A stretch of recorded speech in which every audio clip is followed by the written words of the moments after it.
मातृभूमि न्यूज, मातृभूमि की आवाज, मातृभूमि के लिए। સુરતના સરથાણા વિસ્તારમાં આવેલા સાવલિયા સર્કલથી યોગી ચોક ખાતે રેલીનું આયોજન કરવામાં આવ્યું, કારણ કે દાહોદમાં 6 વર્ષની દીકરી સાથે વિશ્વ હિન્દુ પરિષદ સાથે સંકળાયેલા એક આચાર્યએ જઘન્ય કૃત્ય કર્યું હતું, તેની નિર્મમ હત્યા કરી હતી।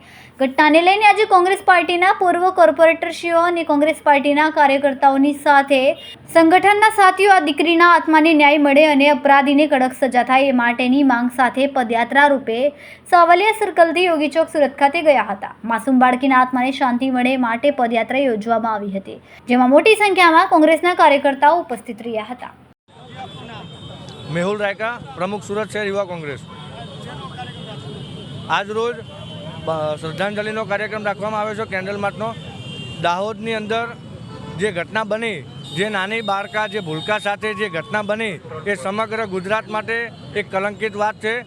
આજ રોજ એ શ્રદ્ધાંજલિ નિમિત્તે સુરત શહેર યુથ કોંગ્રેસ દ્વારા કેન્ડલ માર્ચનું આયોજન કરવામાં આવ્યું છે, અને જ્યાં સુધી આ સરકાર એ બાળાના પરિવારને ન્યાય નહીં આપે ત્યાં સુધી યુથ કોંગ્રેસ સમગ્ર ગુજરાતની અંદર કેન્ડલ માર્ચ નહીં પણ આવનારા સમયની અંદર ધરણા વિરોધ પ્રદર્શનનો કાર્યક્રમ રાખશે।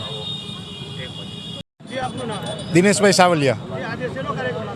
આજરોજ આજે કાર્યક્રમ છે એ દાહોદની અંદર એક બાળકી ઉપર જે પાશવી રીતે બળાત્કાર કરવામાં આવ્યો, એની હત્યા કરવામાં આવી, અને હત્યારો અને બળાત્કારી એ ભારતીય જનતા પાર્ટી સાથે RSS સાથે જોડાયેલો માણસ હતો, અને પોતે એ સ્કૂલનો આચાર્ય પણ હતો।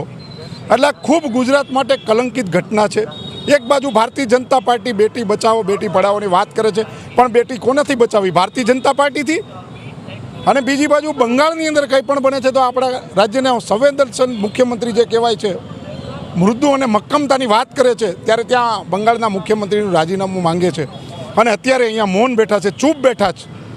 એમને પણ અમે કહેવા માંગીએ છીએ કે જ્યારે ગુજરાતની અંદર આવી ઘટના બને ત્યારે તમારા કાટલા કેમ અલગ હોય છે, અને આ જે ઘટના બની છે, હવે આવનારા સમયની અંદર ગુજરાતમાં બીજી કોઈ ઘટના ન બને, અને આ જે હત્યારો છે, બળાત્કારી છે, જે ભારતીય જનતા પાર્ટીનો કાર્યકર્તા છે, એમને કડકમાં કડક દાખલારૂપ સજા મળે, એના માટેનો આજે કેન્ડલ માર્ચનો અમારો એક કાર્યક્રમ હતો। અને આ બાળકીને પરમ કૃપાળુ પરમાત્મા એમના સાનિધ્યમાં લઈ એમના માટે અહીંયા અમે કેન્ડલ માર્ચનો આ કાર્યક્રમ કરવામાં આવેલો।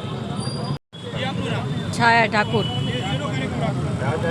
સુરત શહેર યુવક કોંગ્રેસ અને અમારી બહેનો સાથે અમે આજે વરાછામાં એક કેન્ડલ માર્ચનું આયોજન કરી અને દાહોદમાં જે 6 વર્ષની બાળકી સાથે એની સ્કૂલના પ્રિન્સિપલે જે અત્યાચાર દુરાચાર કર્યો છે, અને પછી જ્યારે બાળકીએ બૂમાબૂમ કરી અને એને ગળું કાપીને એની હત્યા કરી દેવામાં આવી છે, તો અમારી માંગ છે સરકાર પાસે કે જ્યારે ને ત્યારે સરકાર તરફથી જ બળાત્કારીઓને છાવરવામાં આવે છે, રક્ષા કવચ બનવામાં આવે છે।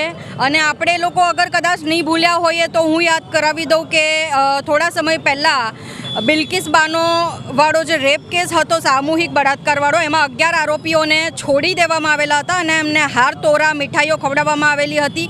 તો આપણે જોયેલું હતું કે સરકારી તંત્ર ક્યાંક ને ક્યાંક પાછળથી હોય કે પછી બેક સ્ટેજ ઉપરથી પણ એમને સુરક્ષિત રાખવામાં આવે છે, અને સરકારનું જ સુરક્ષા કવચ બળાત્કારીઓની સાથે મળેલું હોય છે। અમારી માંગ છે કે નાની બાળકી હોય, યુવતી હોય છે, કે હમણાં આપણે જોઈએ છે કે વૃદ્ધાઓને પણ છોડવામાં નથી આવતી। ખૂબ જ ટૂંકા સમયમાં માતૃભૂમિ ન્યૂઝ OTT પ્લેટફોર્મ અને મેગા સિટીમાં કેબલ નેટવર્ક સાથે જોડાઈ જશે, તો જોતા રહો માતૃભૂમિ ન્યૂઝ।